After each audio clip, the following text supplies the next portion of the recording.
Hello बच्चों, आज हम लोग करने वाले हैं फिजिक्स में कैलोरीमेट्री। राइट, ये काफ़ी इंपॉर्टेंट चैप्टर है और इजी भी है एक्चुअली। तो इसमें कुछ टर्म्स में पहले आपको समझा दूं और कुछ बेसिक फॉर्मूले बता दूं, then we can solve the JEE questions और नीट वाला क्वेश्चंस। ठीक है बच्चों, तो सबसे पहले आता है प्रिंसिपल।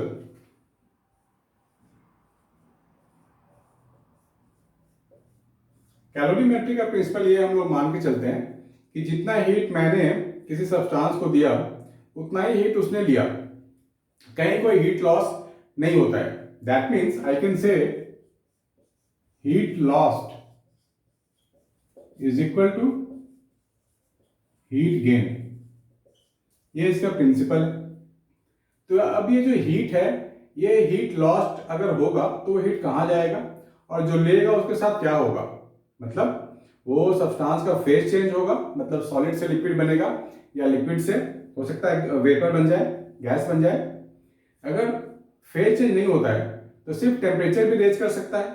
राइट, ये हमारे को देखना है। तो दो केसेस देखना है, एक तो देखना है फेज चेंज और एक देखना है टेम्परेचर रेज्ड। जब भी फेज चेंज होता है बच्चों तो कांस्टेंट टेम्परेचर पे होता है। Mind it, phase change at constant temperature. For example, अगर वाटर बॉयल हो रहा है तो 100 डिग्री सेल्सियस पे बॉयल होगा और वो 100 डिग्री सेल्सियस पे वाटर से वाटर वेपर बन जाएगा, गैस बन जाएगा।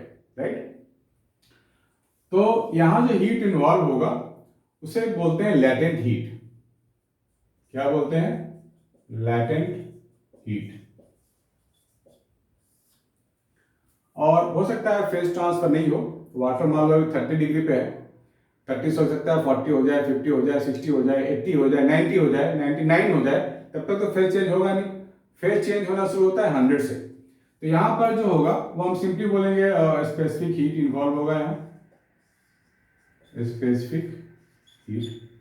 हाँ, लेटेंट हीट का फॉर्मूला लिख लो, Q is equal to mass of the substance which is जो फेज चेंज इसका होगा वो इनटू लेटेंट हीट L लेते हैं। स्पेसिफिक हीट की बात करेंगे तो इसमें जो हीट चेंज होगा वो हो जाएगा mass into specific heat into delta theta.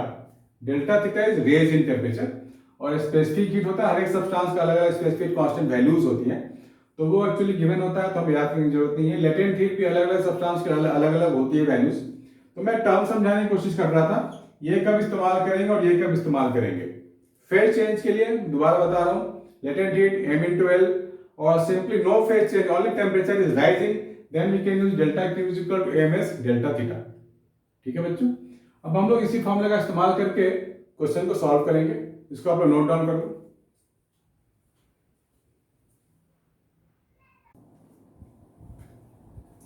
Hello बच्चों, एक क्वेश्चन दिया गया है, small quantity mass m of water at a temperature theta is poured onto a large mass m of ice। Ice के ऊपर पानी डाल दिया गया है, which is at its melting point। Okay, मतलब थीटा मेल्टिंग पॉइंट मेल्ट हो जाएगा ice. If C is the specific heat of water and L is the latent heat of fusion of ice, then the mass of ice is melted is given by A, B, C, D। ठीक है, तो इसमें बच्चों हमें बहुत ही simple चीज लगाना, बहुत ही सिंपल क्वेश्चन है ये। Heat lost by water is equal to heat gain by ice. तो हीट लॉस्ट, वाटर अपना हीट लॉस करेगा तो मेल्टिंग पॉइंट ऑफ आइस क्या होता है? 0 होता है। तो मैं क्या लिखूंगा? Heat lost by water that is equal to mass of water into specific heat into change in temperature. Melting point of ice क्या होता है? 0 होता है ना, तो चेंज क्या लिखूंगा? पहले थीटा था और दूसरे के पास 0 डिग्री है तो theta minus 0, this is your mc theta. Now heat gain by ice, heat gain by ice, वो मेल्ट हो गया यानी कि लेटेंट हीट उसे मिल रहा है m इंटू एल। तो heat loss is equal to heat gain, दोनों को इक्वेट कर देते हैं। mc theta is equal to ml। the mass of ice melted. That means mc theta upon L. This is the mass of ice melted. That's it. So simple. Note down करो बच्चों.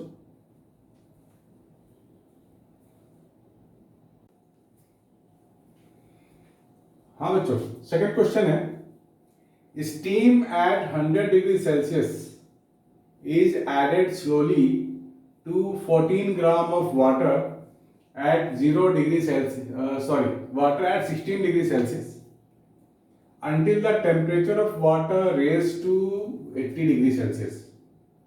ठीक है? The mass of steam required to do so is, LV means latent heat of vaporization, 540 given है. तो mass of steam हमें पता नहीं है. आपको थोड़ा यहाँ सोचना पड़ेगा कि जब हम उसको स्टीम को वाटर के साथ मिलाएंगे 100 पे, टेम्परेचर उसका फॉल हो रहा है, 80 तक जाएगा उसका भी टेम्परेचर, है ना. तो कुछ स्टीम वाटर भी बनेगा. तो मान लेते हैं मास m of steam is m, steam.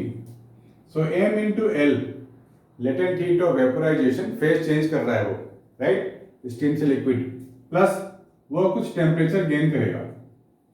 Specific heat की स्टैंडर्ड वैल्यू 1 होती है, 1 कैलोरी पर gram into 100 minus 80. This is the total heat loss by steam. एक तो वो उसका फेज चेंज होगा, प्लस अब 100 से 80 में भी जाएगा. हमेशा दो चीज ध्यान में रखना बच्चों, फेज चेंज और टेम्परेचर रेज्ड. तो यहाँ दोनों हो रहा है स्टीम के साथ, राइट. 100 पे फेज चेंज हो जाएगा, मतलब वेपर से लिक्विड बनेगा, प्लस अब 100 से वो नीचे भी जाएगा 80 डिग्री सेल्सियस तक. This is the heat loss by steam is equal to what, heat gain by water. तो मास ऑफ वाटर मेरे को पता है 1400 ग्राम, स्पेसिफिक हीट 1 होता है, और टेम्परेचर चेंज कितना लेंगे, 80 माइनस 60 वाटर के लिए. Heat loss by steam is equal to heat gain by water, right. इसको सॉल्व कर लेंगे हम लोग. m इंटू 540 मेरे को गिवन है कैलोरी पर ग्राम, तो मास भी ग्राम में ही आएगा, plus m into 20 is equal to 1400 into, क्या करें इसका, 64 होगा ना, यस 64 ही होगा. तो 10 काट दो, 54m प्लस 2m, ये हो जाएगा 56m. 140 इंटू 64. तो हाउ टू सॉल्व बच्चों, 140 64 अपॉन 56, 8 7 जा 56 है ना, 7 8 से 56, 8 8 जा 64, 7 इंटू 2 20. तो ये आ गया 160 ग्राम. ठीक है, यहाँ देखो दिस इज योर 160 ग्राम, है ना बच्चों. आ गया आंसर. नोट डाउन कर लो जल्दी जल्दी फटाफट.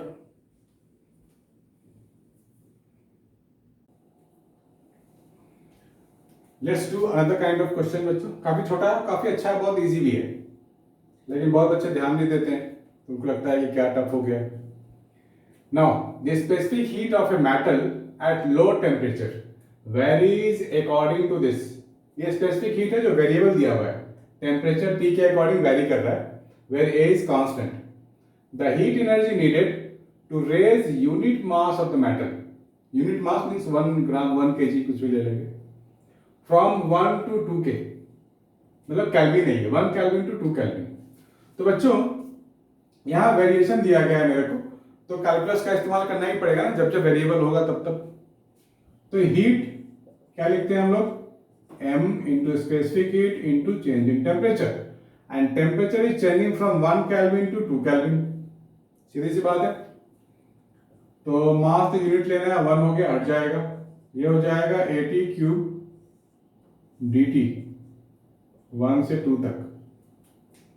तो ये मुझे क्या मिलेगा, a T4/4 1 to 2.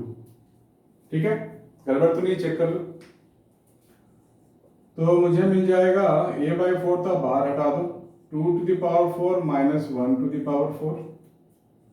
That means a/4 into 16 minus 1, ये हो जाएगा 15a/4.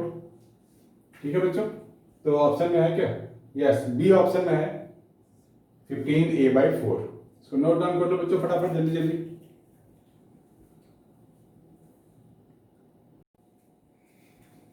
हाँ बच्चों, नेक्स्ट क्वेश्चन करते हैं। काफी अच्छा क्वेश्चन है, इससे आपको बहुत कॉन्सेप्ट हो जाएगा, स्ट्रांग हो जाएगा बहुत।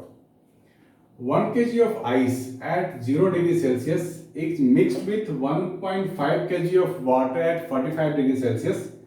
Latent heat of fusion of ice, LF means latent heat of fusion of ice, 80 calorie per gram. Then 4 option है, ऑप्शन के बाद देख लेते हैं। Temperature of the mix is 0 degree, right. देखो बच्चों, ये पॉसिबल तब है जब आइस उसमें बचा रह जाए। हमारे पास 1 kg ऑफ आइस है, अगर ये पूरा मेल्ट नहीं हो पाता है तब तो टेम्परेचर ऑफ द मिक्स होगा वो 0 डिग्री सेल्सियस होगा। मिक्सचर कंटेन्स इतना ग्राम ऑफ आइस, इतना ग्राम ऑफ आइस, और टेम्परेचर फाइनल ये गिवन है।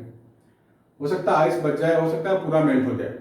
तो इस क्वेश्चन में हमारे को चेक करना पड़ेगा कि जो water, heat lost by water जो होगा, वो that heat is really well enough to melt the entire mass of ice. Check करना पड़ेगा।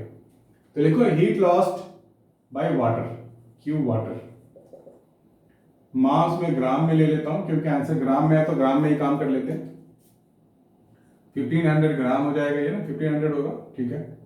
स्पेसिफिक हीट तो 1 लेते हैं, और 45 से ये कर लो तो कितना हो जाएगा ये 45 15 45 माइनस 0 किया है मैंने, तो पूरा का पूरा हीट लॉस करेगा। तो क्या करें बताओ, पूरा अगर ये अपना हीट लॉस कर देता है तो this is the heat lost by water. तो कैलकुलेट कर लो, 45 15 15 5 75 7 ये हो गया 67500 कैलोरी। इतना अगर ये पूरा का पूरा वाटर अपना हीट दे देता है तो ये हीट कौन लेगा, आइस ले लेगा। अब देखते हैं कि जो आइस वाला हीट है, अगर ये पूरा का पूरा हीट ले लेता है तो कितना मेल्ट होगा। Let's check it. 67500 mass of ice और लेटेंट हीट 80 गिवन है, तो 6750 अपॉन 8 678। तो क्या होगा बच्चों, काट के देखते हैं। 8 8 64, 8 4 जा 32, 8 3 जा 20, 843 पॉइंट समथिंग हो जाएगा ग्राम आइस। इतना मेल्ट होगा आइस, राइट, आइस इतना मेल्ट होगा। तो 1000 ग्राम था हमारे पास आइस, इतना मेल्ट हो गया, तो अभी कितना आइस बचा ये पता कर लेते हैं। 1000 ग्राम था इनिशियली, इट्स गिवन, इतना मास तो मेल्ट हो गया, माइनस 843.2, तो ये होगा 156 157 के आसपास, यानी कि मिक्सचर कंटेन्स इतना ग्राम ऑफ आइस। ठीक है बच्चों, ये ऑप्शन आ गया हमारा। अब अगर आइस इतना बचा है तो of course 0 degree Celsius maintain रहेगा पूरे में। ये 2 ऑप्शन वाले मैंने आपको जानबूझ के दिया है ताकि मैं आपको समझा पाऊं। Ice remaining is this, ice remaining मतलब 0 डिग्री सेल्सियस भी मेंटेन होगा पूरे सिस्टम में। ठीक है बच्चों, इसको नोट डाउन कर लो अच्छे से।